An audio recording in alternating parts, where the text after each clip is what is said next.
കൊച്ചിയിലെ പാർക്കിംഗ് പ്രശ്നങ്ങൾക്ക് പരിഹാരവുമായി വിപുലമായ പദ്ധതിയുമായി Kochi metro rail limited. Parking fees നിരക്കുകൾ കുറച്ചും പുതിയ പാക്കേജുകൾ അവതരിപ്പിക്കുകയുമാണ് KMRL.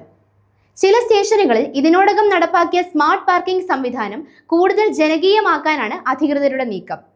Aluva, Ambattukavu, Cochin university, Edappally, Changampuzha park, Palarivattom, Kaloor, MG road, Elamkulam, Thaikoodam, Petta, Vadakkekotta, Tripunithura എന്നീ 13 സ്റ്റേഷനുകളിലാണ് സിവിൽ സ്മാർട്ട് പാർക്കിംഗ് സൗകര്യമുള്ളത്.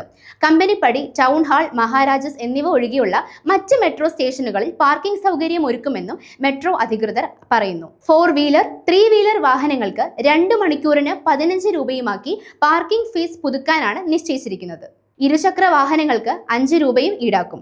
അധിക ഓരോ മണിക്കൂർ പാർക്കിങ്ങിന് 4 ചക്ര വാഹനങ്ങൾക്ക് 5 രൂപയും ഇരുചക്ര വാഹനങ്ങൾക്ക് 2 മണിക്കൂറിന് 5 രൂപയും അധികം നൽകിയാൽ മതിയാകും. കൂടാതെ പ്രതിമാസ പാസുകളോടെ പാർക്കിംഗ് അനുവദിക്കും. 4 വീലർ വാഹനങ്ങൾക്ക് പ്രതിമാസം 1000 രൂപയ്ക്കും ഇരുചക്ര വാഹനങ്ങൾക്ക് 500 രൂപയ്ക്കും പാസ് ലഭ്യമാകും. നിലവിൽ 2 മണിക്കൂറിന് 4 വീലർ, 3 വീലർ വാഹനങ്ങൾക്ക് 35 രൂപയും ഇരുചക്ര വാഹനങ്ങൾക്ക് 20 രൂപയുമാണ് ഈടാക്കുന്നത്.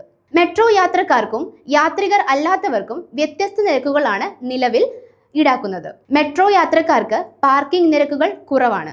പാർക്കിങ്ങിന് മാത്രം മെട്രോ സംവിധാനം ഉപയോഗിക്കുന്നവർക്ക് മറ്റൊരു നിരക്കുമാണ് ഈടാക്കിയിരുന്നത്. പുതിയ തീരുമാനത്തിൽ ഏകോപിപ്പിക്കുകയാണ് മറ്റൊരു പ്രത്യേകതയെന്ന് KMRL ഉദ്യോഗസ്ഥൻ പറഞ്ഞു. നിലവിൽ രാവിലെ ആദ്യ മെട്രോ ട്രെയിൻ സർവീസ് തുടങ്ങുന്നതിന് 30 മിനിറ്റ് മുൻപും അവസാന ട്രെയിൻ കടന്നുപോയതിനു ശേഷം വരെയും പൊതുജനങ്ങൾക്ക് സ്മാർട്ട് പാർക്കിംഗ് സൗകര്യങ്ങൾ ഒരുക്കുന്നു.